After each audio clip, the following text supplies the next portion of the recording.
Até porque, diz o apóstolo Paulo, eu não conheci o pecado senão pela lei. Só que ele está dizendo, enquanto estamos aqui, a morte tem domínio sobre nós. Enquanto a gente está andando aqui nessa terra, a morte tem domínio sobre esse nosso corpo. Só que, porém, entretanto, quando aquele grande dia chegar, quando nós encontrarmos com o Senhor nos ares, Ele está dizendo, o que é corruptível vai se revestir de incorruptibilidade.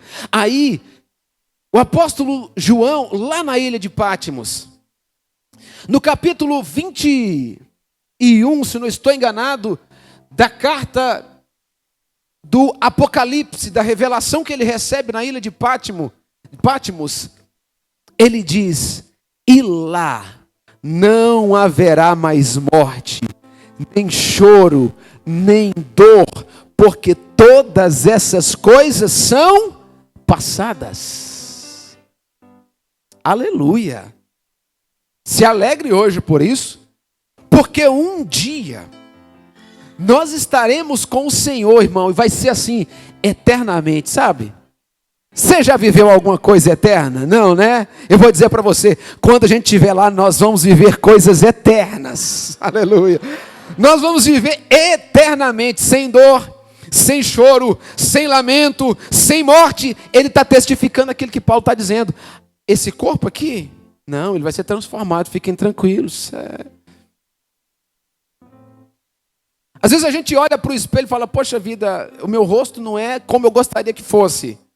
O meu nariz é muito achatado. Já existem diversas formas estéticas aí que descobriram, que fazem para melhorar a estética do rosto, né? Aí o Gerson de repente olha para o espelho e fala, poxa vida, né?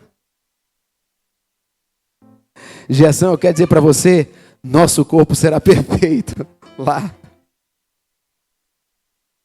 Porque nós estaremos para sempre com o nosso Senhor. Não vai ter envelhecimento, imagina isso.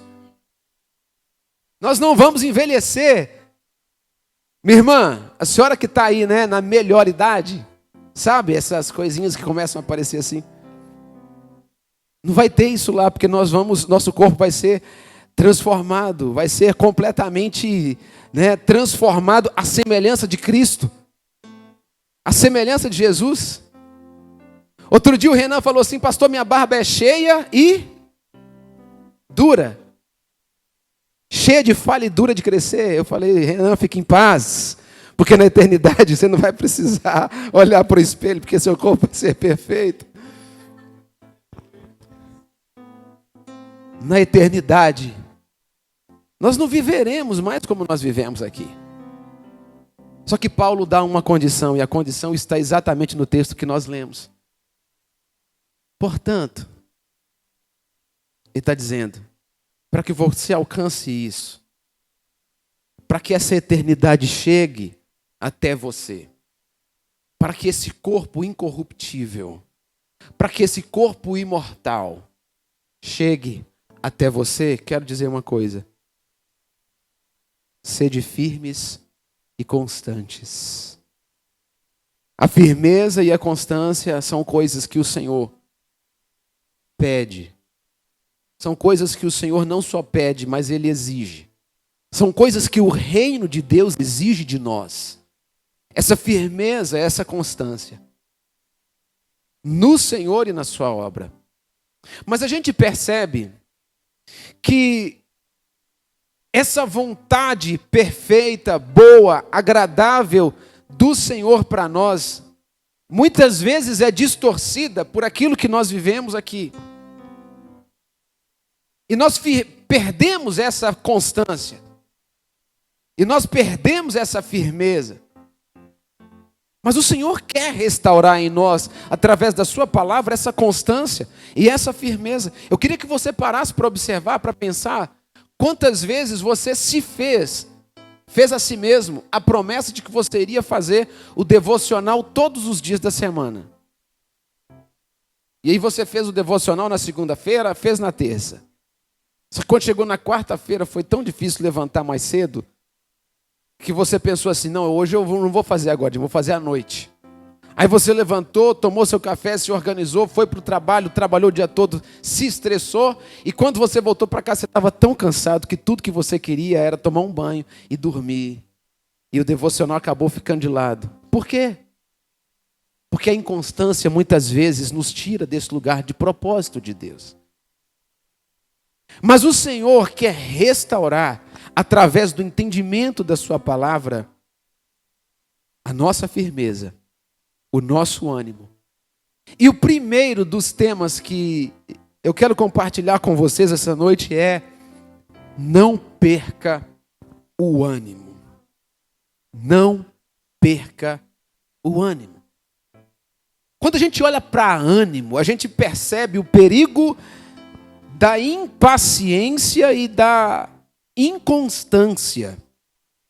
Muitas vezes, a impaciência se torna uma arma contra a nossa constância. A verdade é que a maior arma contra a nossa firmeza espiritual não é a oposição do mundo contra nós. A nossa própria impaciência se torna a maior arma contra nós e contra a nossa constância.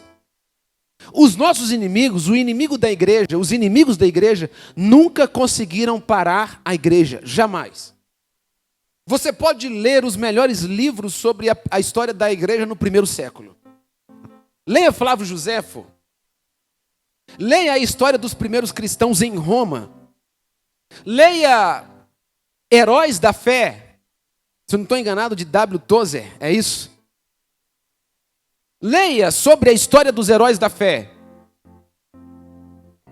Os inimigos da igreja não conseguiram pará-la. Nero, o grande imperador, tentou fazer isso. Sabe o que ele fez? Ele colocou fogo em toda a cidade, propositalmente. Sabe para quê? Para que os cristãos fossem culpados. Para que a igreja fosse culpada, e aí começasse uma grande perseguição, e de fato isso aconteceu. Sabe o que houve naquele tempo? Começaram a perseguir os cristãos, porque afinal de contas, tudo aquilo que ele estava fazendo era contra a igreja. Sabe quais eram os castigos, além da prisão? A sentença de morte. Sabe o que eles fizeram no primeiro século com os nossos irmãos cristãos, servos do Senhor, filhos de Deus? Eles penduravam eles em praça pública e ateavam fogo neles, e os seus corpos em chamas se tornavam as luzes, os postes que iluminavam as ruas daquela cidade. Você imagina isso? Você sabe o que faziam com os nossos irmãos do primeiro século? Sabe o que a oposição fazia? Sabe o que a oposição do mundo, que é essa arma, né, fazia com os nossos irmãos? Impediam-nos de viverem na sua própria cidade. Sabe o que eles precisavam fazer? Arqueologicamente é comprovado que foram encontradas cavernas nas cercanias de Jerusalém, naquelas terras remotas, no deserto, onde pessoas habitaram, cristãos moravam. E por que eles moravam nesses lugares inóspitos? Porque eles eram proibidos de morar na sua própria cidade. E eles formavam comunidades e iam morar dentro das cavernas. E eles habitavam ali porque eles serviam ao Senhor, e eles eram impedidos de voltar para suas casas, porque senão eles morriam. Mas aí você olha para Roma, né? Nesse mesmo tempo, o grande Coliseu de Roma, aquele lugar que nós conhecemos e hoje é um lugar turístico tão bonito, as pessoas vão lá para ver. Sabe o que eles faziam com esses irmãos? Todos sabem, né? Eles levavam aqueles irmãos para a arena. Eles colocavam todos aqueles irmãos ajoelhados na arena para que aquilo fosse apresentado como um show. E aí eles abriam a jaula. E aqueles leões famintos estraçalhavam os ossos, quebravam o crânio e matavam todos aqueles irmãos e se alimentavam da sua carne. Eu queria que você imaginasse isso comigo, mães, pais e mães, Muitas vezes com crianças no colo, com crianças pequenas sendo levadas para aquele lugar tão hostil, tão sangrento, para servir de atração para aquelas pessoas, e eles estão ali, e muitas vezes, talvez, quem sabe, eu estou imaginando. Se você tiver um bom livro que fale sobre isso, me indique. Mas sobre o que eu li, eu estou dizendo sobre o que eu li, eu imagino aqueles pais, talvez o marido olhando para sua esposa e falando assim, já chegou a hora. E a gente vai largar Jesus, e talvez eles dizendo um para o outro, nós não vamos largar Jesus. E às vezes com o filho no colo, e eles estão indo para aquele lugar, e eles falam, e o nosso filho? E talvez o diálogo deles era, daqui a pouco nós vamos encontrar todos juntos na eternidade. Mas quando você olha para isso, você percebe que a igreja não parou por conta dessa oposição. A igreja não ficou estagnada por causa dessa perseguição. É por isso que eu estou dizendo que a maior arma contra a nossa firmeza espiritual não é a oposição do mundo, mas muitas vezes a nossa própria impaciência. Quero dizer uma coisa para você. Quantas vezes, vamos falar sobre o nosso cotidiano. Quantas vezes você olhou para o espelho e falou assim, rapaz, eu preciso de fato emagrecer e eu estou precisando perder uns quilos. E eu vou fazer academia. E aí que você ficou animado. 130 conto. Pá, me cadastra logo aí que eu vou fazer é hoje. Animadão, né? Você foi a primeira semana, irmão. Na segunda você já perdeu seus 130 conto, porque você achou que na primeira semana a impaciência foi tão grande que você falou assim, quer saber? Essa semana eu vou parar, mas na próxima eu volto. Tinha que ser por dia, né? Ah, tem que pagar o ano todo, né? Quem tem Gympass talvez não tenha esse problema de pagar. Quantas vezes a impaciência parou você? Quantas vezes a impaciência te travou? Você foi com o ímpeto, com aquele ânimo do início, e você falou assim, vai dar certo, as coisas vão acontecer. E aí você começa, mas na maioria das vezes você não conclui, você não termina. E por conta dessa impaciência, a inconstância te faz perder o ânimo. Muitas vezes não enxergar o resultado daquilo que você quer, daquilo que você planeja, daquilo que você almeja, te faz perder o ânimo. E você simplesmente para no meio do processo. Porque quando queremos as coisas no nosso tempo e do nosso jeito, nós nos tornamos inconstantes. A Bíblia diz em 1 Samuel, capítulo 13, a partir do versículo 8, uma história muito clara sobre impaciência. Queria que você abrisse a sua Bíblia comigo, por favor. Vamos fazer essa leitura. 1 Samuel, capítulo 13, versículo 11. Abra a sua Bíblia no versículo 11. A Bíblia conta a história de um momento da vida de Saul. Todos nós sabemos que os filisteus eram uma nação poderosa e que muitas vezes eles se levantavam, a nação se levantava contra o povo de Israel. E houve um tempo no reinado de Saul que eles se levantaram contra Israel. E o povo de Israel, através de Saul, o exército, fez um ataque direto com 3.000 homens numa cidade chamada Micmas.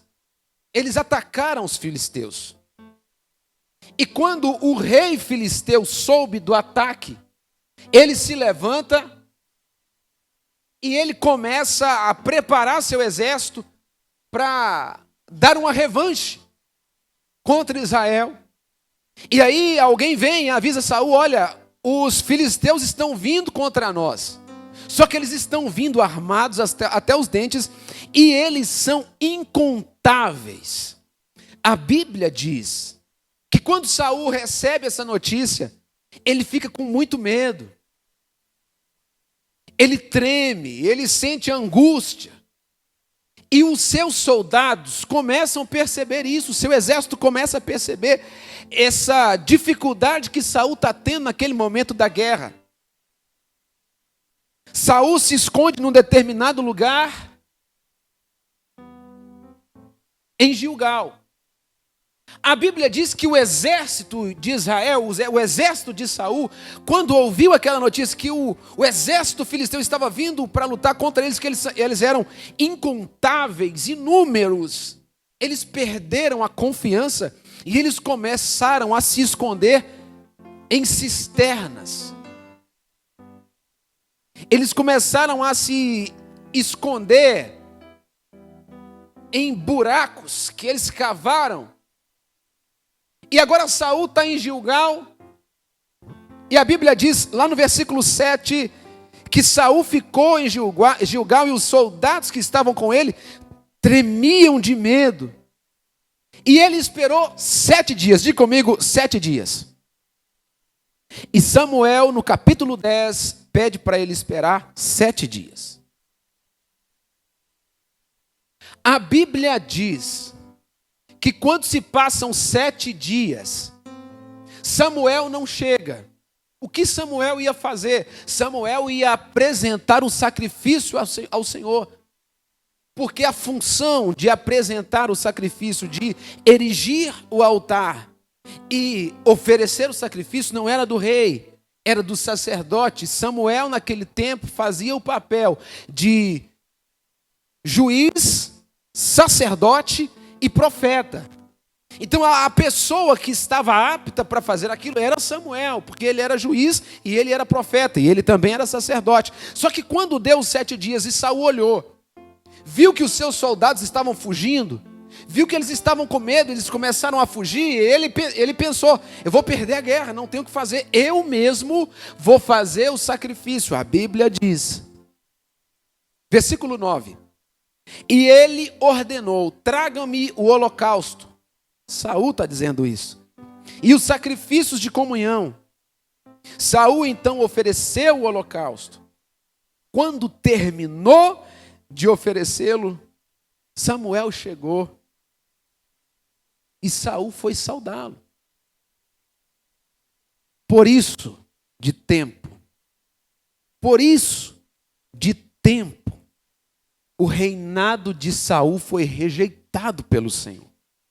Aí quando você olha lá no versículo 11, perguntou-lhe Samuel, o que você fez? Saul respondeu: quando vi que os soldados estavam se dispersando, e quando vi que os soldados estavam se dispersando e que não tinhas chegados no prazo estabelecido, e que os filisteus estavam reunidos em Miquimás, pensei: agora os filisteus me atacarão em Gilgal, e eu não busquei o Senhor, por isso me senti obrigado a oferecer o holocausto. Disse Samuel: você agiu como tolo, desobedecendo ao mandamento que o Senhor seu Deus lhe deu. Deus havia dado para Saul um mandamento. Quando Saul decide fazer o sacrifício, ele estava completamente desobedecendo a voz de Deus, o mandamento de Deus, e o seu coração nesse momento expressa a dúvida: será que a palavra de Deus é real? Será que o que Deus falou através de Samuel é verdade? Será que a promessa de vencermos a guerra contra os filisteus é uma realidade? Aí a dúvida bateu. Quando a dúvida bate, você percebe uma impaciência. Ele deve estar olhando para os lados e vendo que Samuel não está chegando. E ele está dizendo: está chegando a hora de fazer o sacrifício. Está chegando o momento de fazer o sacrifício. Ele olha e não vê Samuel. Ele mesmo decide levantar o altar, pegar o holocausto e fazer o sacrifício. Quando Samuel chega, ele diz: você é tolo. Você agiu de forma desobediente como um tolo, desobedecendo o mandamento que o Senhor seu Deus lhe deu. Se você tivesse obedecido, Saul, ele teria estabelecido para sempre o seu reinado sobre Israel. Mas a impaciência, meu irmão, e a impaciência chega no momento de aflição mesmo. A impaciência, que é o rival, é rival para a nossa constância, ela vai trazer a inconstância mesmo. Essa impaciência vai chegar no momento que você vai estar mais aflito, mais afligido. Que você vai olhar para o lado e falar assim: está chegando o dia e eu não sei o que fazer. Então eu vou tomar uma decisão das minhas próprias, eu mesmo vou fazer, eu mesmo vou levantar o holocausto aqui, o sacrifício, eu mesmo vou levantar o altar e vou fazer o sacrifício, enquanto Deus está falando para nós: ei, essa impaciência é que está trazendo inconstância.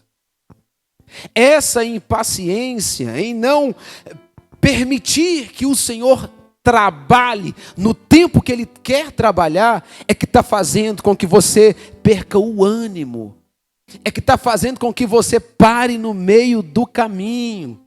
Essa impaciência em esperar o agir do Senhor na sua vida é que está fazendo você viver essa vida de tristeza, falando para Deus que não vai acontecer e culpando Deus porque as coisas não estão acontecendo. É essa impaciência, porque a Bíblia diz, meu irmão, que um dia para Deus é como 1000 anos, como um dia. A nossa impaciência está nos tirando do centro da vontade de Deus.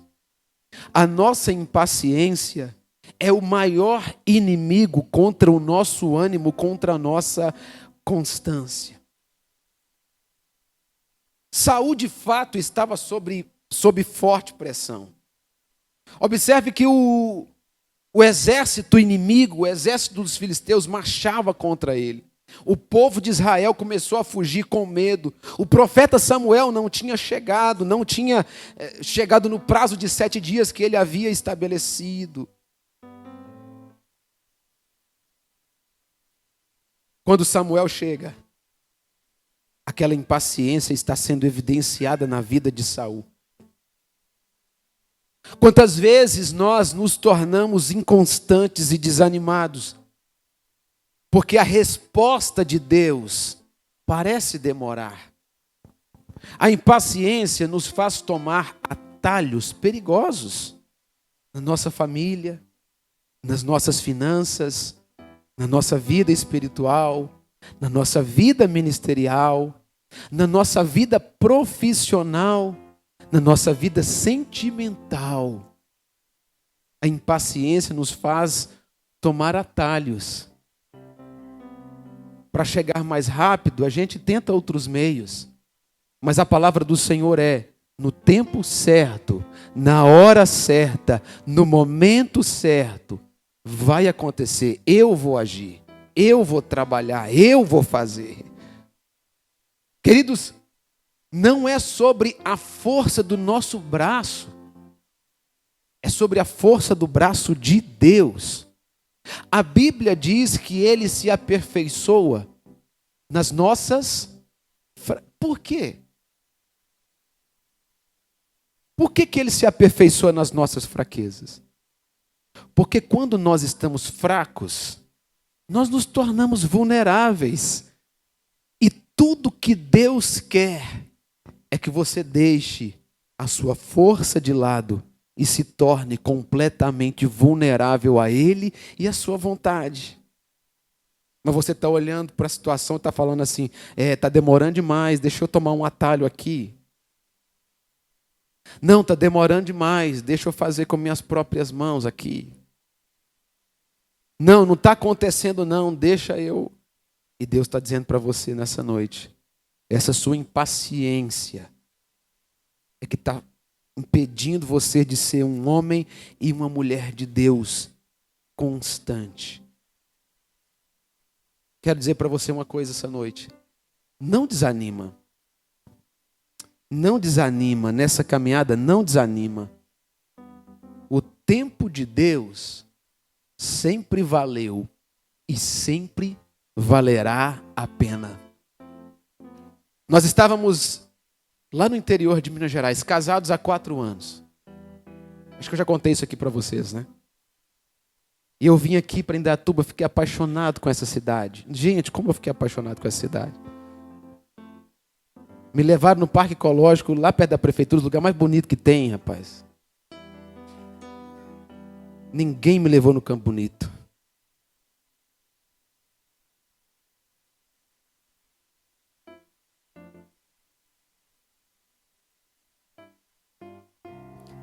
Nada contra, mas ninguém me levou no Oliveira Camargo.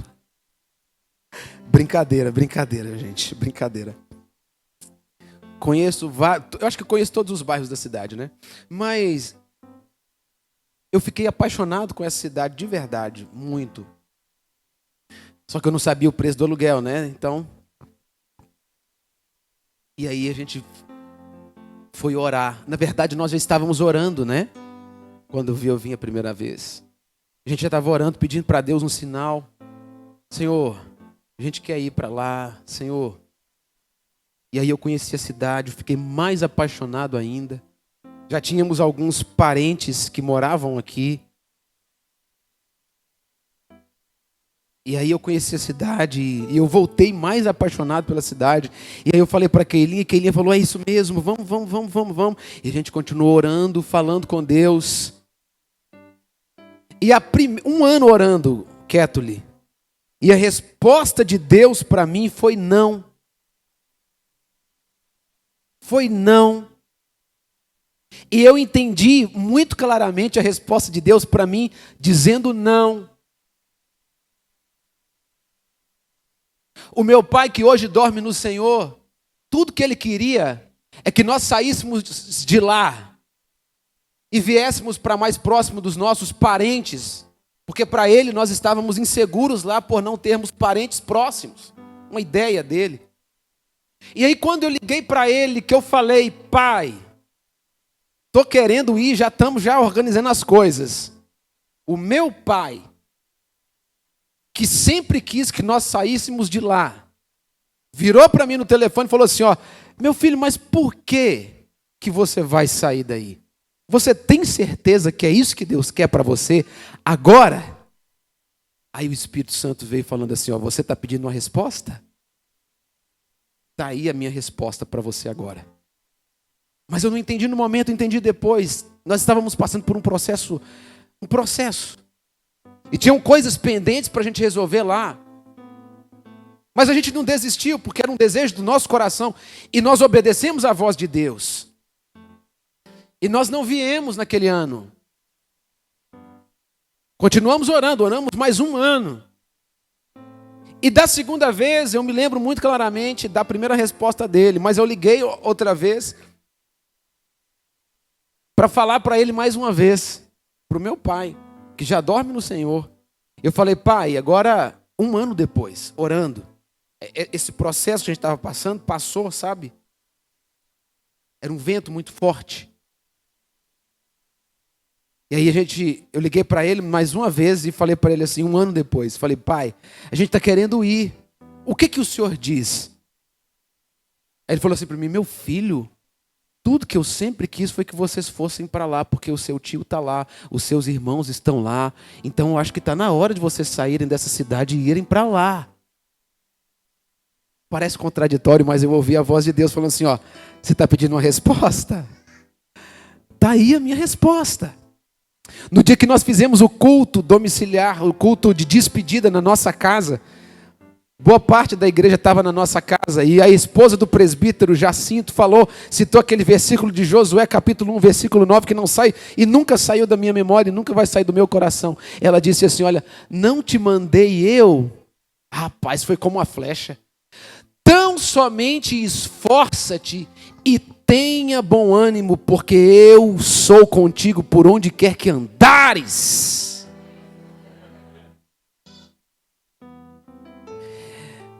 Nesse testemunho tem muitas outras coisas, muitos outros detalhes. A faculdade de Keilinha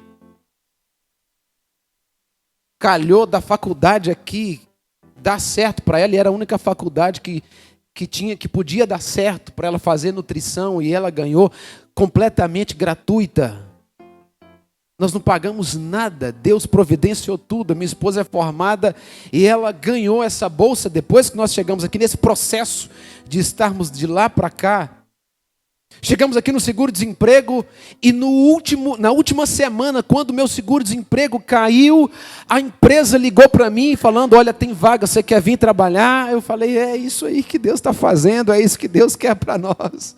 Por quê? Porque o melhor lugar para a gente estar não é na cidade, não é no deserto, não é em Canaã, não é no lugar onde mana leite e mel, não é no Rio de Janeiro, nem em Dayatuba. O melhor lugar para se estar é o centro da vontade de Deus, no tempo que Deus estabeleceu. Por isso, não desanime. O tempo de Deus vale a pena. Diga comigo bem alto: não perca o ânimo. Diga bem alto mais uma vez: não perca o equilíbrio. Muitas vezes, o maior inimigo contra o nosso equilíbrio é a distração. Eu vou explicar isso para vocês claramente. Nós não perdemos o equilíbrio espiritual de uma hora para outra, perceba isso. Nós perdemos o equilíbrio quando permitimos que as distrações deste mundo roubem a nossa atenção daquilo que é eterno. Não perdemos o equilíbrio espiritual de uma hora para outra. Nós perdemos o equilíbrio quando permitimos que as distrações deste mundo roubem a nossa atenção daquilo que é eterno. Distração é uma palavra que tem se falado muito nos últimos dias. A distração é que tem tirado muitas pessoas da vontade de Deus. Distração. Quero dizer para você uma coisa, meu irmão: o inimigo não precisa tirar você da igreja. Eu quero até ser um pouco mais enfático. O inimigo não vai tirar você da igreja. Ele vai distrair você dentro da igreja. Você está aqui, mas onde estão seus pensamentos? Você está aqui ouvindo o pastor pregar essa palavra, mas onde está o seu coração?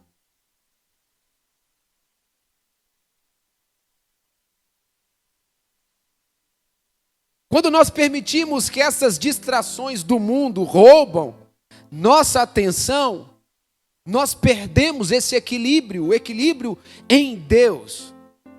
A Bíblia diz em Juízes capítulo 16, e a gente tem tempo ainda, abra sua Bíblia comigo, Juízes.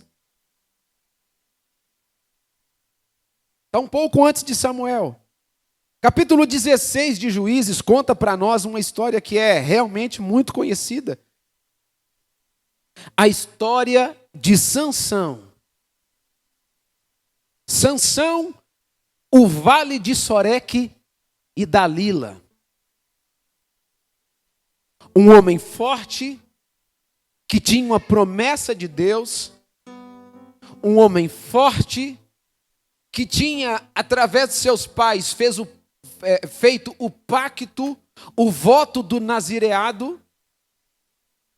Mas um homem forte, que tinha feito o pacto do nazireado, que perdeu o equilíbrio quando as distrações se tornaram mais fortes na vida dele do que o próprio Deus. O texto diz para nós que Sansão era um homem consagrado a Deus. Ele tinha uma consagração e ele tinha uma força extraordinária que era uma dádiva de Deus. Deus havia dado aquela força para Sansão para que ele cumprisse um propósito. Lembra dos filisteus de Saul? Os filisteus aqui no tempo de Sansão, que é o tempo dos juízes, talvez algumas centenas de anos atrás, os filisteus já era essa pedra do sapato, né, do povo de Israel. E a força que Deus havia dado para Sansão é para cumprir o propósito de juiz. O problema de Sansão, definitivamente, não foi a força dos seus inimigos. Apesar dos filisteus ser um povo naquele tempo que tinha muitas armas, eles eram conhecidos como um povo de um exército numeroso. O problema de Sansão ali, naquele momento, naqueles dias, não foi a força dos seus inimigos. O problema de Sansão foi a distração dos seus próprios desejos. Vamos para o texto. Juízes capítulo 16, versículo 7, a Bíblia diz que Sansão conhece Dalila, filisteia, nem era judia. E quando ele conhece Dalila, alguns homens, talvez alguns príncipes dos filisteus chegaram para ela, para que ela persuadisse Sansão, para que ele revelasse de onde vinha a força que ele tinha? Qual era a fonte de tanto vigor, de tanta força? Aí quando você vai no versículo 7 do capítulo 16 de Juízes, respondeu-lhe Sansão: se alguém me amarrar com 7 tiras de couro, ainda úmidas, ficarei tão fraco quanto qualquer outro homem. Ele está flertando com o perigo. Ele está flertando com a distração. Sansão era juiz. Sansão era um homem que legislava. Agora, o juiz, o legislador, a autoridade estabelecida por Deus, que tinha o voto, o pacto do nazireado, o cabelão grandão, não podia tocar em cadáveres. O que ele está fazendo? Ele está flertando. E ele não está flertando só com Dalila. Ele está flertando com a distração. Ele está deitando no colo de Dalila, que era uma filisteia. E está dizendo assim, olha... E Dalila pergunta para ele: Sansão, o que a gente tem que fazer para você... De onde vem a sua força? Aí ele começa a brincar com a situação, sabe? Muitas vezes a gente está brincando. Muitas vezes nós estamos brincando com esse perigo. Muitas vezes nós estamos brincando com essas distrações. Muitas vezes é só um clique que eu vou dar. Não vai. Isso aqui, eu tenho domínio sobre mim. E, imagina. Não caio nessa, não. Muitas vezes é só uma conversa. Não, eu tenho certeza de quem eu sou. Sou chamado, sou homem de Deus, sou mulher de Deus, é só uma conversa. Está tudo certo, não tem nada. Sansão está desse mesmo jeito. Na primeira vez ele diz: se alguém me amarrar com 7 tiras de couro, ainda úmidas, ficarei fraco, tão fraco como qualquer outro homem. Assim aconteceu. Os líderes filisteus trouxeram a Dalila 7 tiras de couro ainda úmidas, e Dalila amarrou com elas.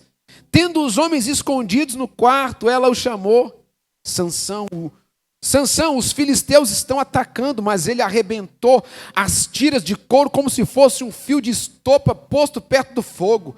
Assim, não se descobriu de onde vinha a sua força. Ele estava brincando. Só que mais uma vez, ele deita no colo de Dalila, e lá no versículo 11, ela diz mais uma vez: ô Sansão, você me fez de boba, rapaz. Por que isso? Sansão não estava percebendo para onde aquele abismo estava levando ele, para aquele desequilíbrio. E lá no versículo 11 ele diz: se me amarrarem firmemente com cordas que nunca tenham sido usadas, ficarei tão fraco como qualquer outro homem. Dalila amarrou com cordas novas. Quando os filisteus chegaram, ele arrebentou aquelas cordas. Mais uma vez, Sansão continua brincando com a distração. No versículo 13, a parte B do versículo, ele responde para ela mais uma vez, e dessa pela terceira vez. Se você tecer um pano a 7 tranças da minha cabeça e o prender com uma lançadeira, ficarei tão fraco como qualquer outro homem. Mais uma vez Dalila está tentando, e ele não está percebendo que a distração está levando ele a um momento em que ele vai abrir seu coração.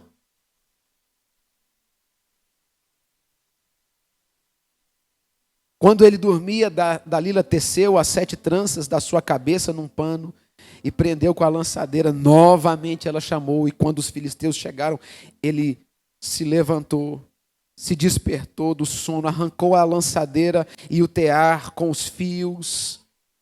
Então ela disse: como você pode dizer que me ama? E aqui como você pode me dizer que me ama? É assim que você me ama? Não é possível. E aquilo mexe com Sansão. Só que aquilo mexe tão profundamente com ele que ele decide abrir o coração para ela. Olha, da primeira vez ele não abriu o coração. Da segunda vez também não. Só que a persistência daquela mulher levou Sansão ao momento em que ele não resistiu. E ele abre o coração para ela e diz: por isso ele lhe contou o segredo. Versículo 17.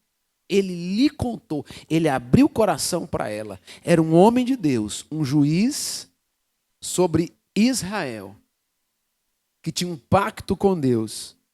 E ele diz: jamais se passou navalha em minha cabeça, disse ele, pois sou nazireu desde o ventre materno. Se fosse rapado o cabelo da minha cabeça, a minha força se afastaria de mim e eu ficaria tão fraco como qualquer outro homem. E assim sucedeu. Não só raparam a cabeça de Sansão, mas furaram os seus olhos. Mais uma vez eu digo, o problema dele não foi a força dos seus inimigos, porque apesar de serem fortes, eles não conseguiam derrotá-lo. A distração dos seus próprios desejos. Nesse lugar onde ele encontrou Dalila, o vale de Soreque, ele envolveu com uma mulher que não roubaria sua força, mas o distrairia para que o seu pecado roubasse dele sua força. Ele dormiu no colo dela. E por que não dizer que ele dormiu no colo da distração, né? Até perder o segredo, o seu segredo com Deus e a sua visão e a sua força. Escute, o inimigo não precisa nos parar se ele conseguir nos distrair. Ele não precisa parar você das suas atividades. Você pode continuar sendo um homem aparentemente de Deus. Você pode continuar sendo uma pessoa aparentemente de Deus, se vestindo como um homem de Deus, se vestindo como uma mulher de Deus, cantando louvores ao Senhor, e parece que está tudo certo. Parece, porque a Bíblia diz que o Espírito do Senhor se afastou de Sansão e ele não percebeu, por conta das distrações. Quer mais um exemplo? A Bíblia diz que o vento está soprando, a tempestade está quase fazendo o barco de Pedro ir a pique. Os discípulos estão desesperados e Jesus aparece de longe e eles dizem: é um fantasma. Jesus grita: não é um fantasma, sou eu. E aí Pedro olha para ele: se tu és o Cristo, então me faça ir até o Senhor. E ele diz: venha. Pedro pisa nas águas e Pedro sente firmeza nelas. Algo que parecia impossível. E talvez Jesus, com os braços estendidos para Pedro, ele diz: vem. Só que a Bíblia diz que Pedro se distrai com os ventos que estavam ao seu redor.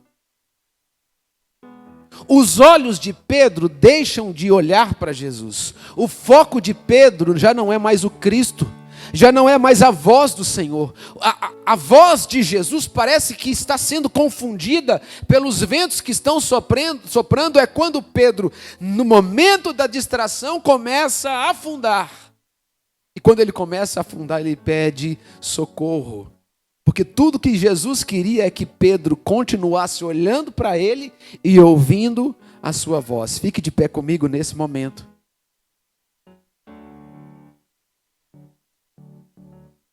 A palavra para nós nessa noite é: não perca o equilíbrio. Quais são as distrações que estão tentando nos afastar de Deus nesses últimos dias? E isso é algo que nós fazemos fazendo aquela autoanálise, aquele autoexame. Muitas vezes, o excesso de entretenimento. As pessoas nunca precisaram de tanto entretenimento como elas estão precisando hoje. As pessoas nunca precisaram de tantas coisas para ocupar o tempo e, como diz o pessoal da mídia, né? Produzir dopamina barata como nós estamos precisando hoje. Quais são as distrações? As preocupações excessivas com o padrão da vida. Porque se todo mundo se veste assim, eu também tenho que vestir, só que para eu vestir assim, eu tenho que trabalhar mais do que eu estou trabalhando, é isso? As preocupações excessivas com o padrão da vida, padrão de vida. Quais são as distrações? A nossa linguagem, a nossa maneira de falar. Quais são as distrações, os prazeres do mundo? Aquilo que antes era pecado e hoje não é mais, é isso? Quais são as distrações para nós? As fofocas. É sair da igreja aqui, chegar no carro e falar assim: nossa, como aquela irmã estava se vestindo, que coisa feia. Ela colocou uma roupa em cima que a de baixo não combinava nada, é isso? E aí você perde toda a palavra que você recebeu aqui durante o culto na noite. Quais são as distrações que têm afastado você do Senhor para que você perca esse equilíbrio? Deus nos dá uma palavra essa noite. Proteja o seu equilíbrio, vigiando onde você tem focado o seu coração. Proteja a sua vida, o seu equilíbrio, onde você tem focado o seu coração. O seu coração. As enfermidades muitas vezes nos desequilibram. Promessas não alcançadas muitas vezes nos desequilibram. Sonhos não realizados muitas vezes nos desequilibram. O apóstolo Paulo diz aquela palavra tão perfeita: esquecendo-me das coisas que para trás ficam, eu prossigo para o alvo, para o prêmio da soberana vocação. Nós temos um alvo, nós temos um lugar, nós temos um alvo. Nosso alvo é Jesus.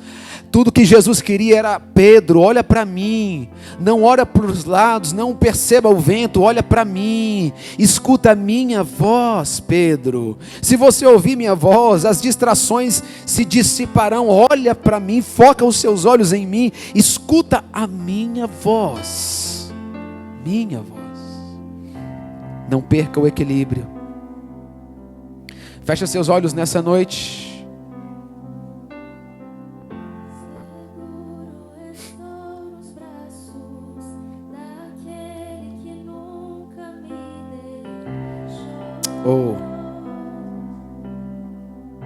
O que tem feito você perder o equilíbrio em Deus? Seu amor perfeito sempre esteve repousado em mim. Não perca o ânimo. Cuidado com essa impaciência. Cuidado com esse imediatismo. Não perca. Não perca o ânimo. pois eu sei que és aquele que me guarda.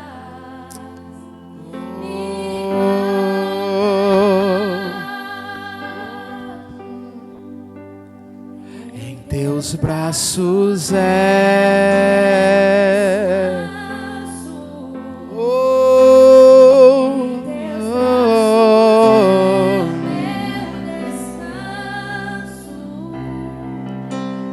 Diga isso essa noite.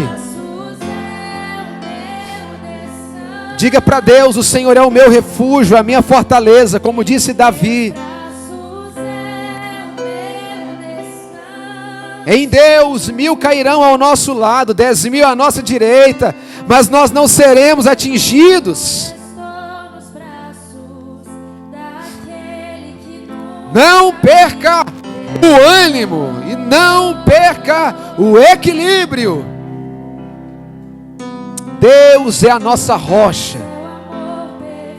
O Senhor é a nossa rocha. Sempre, Senhor.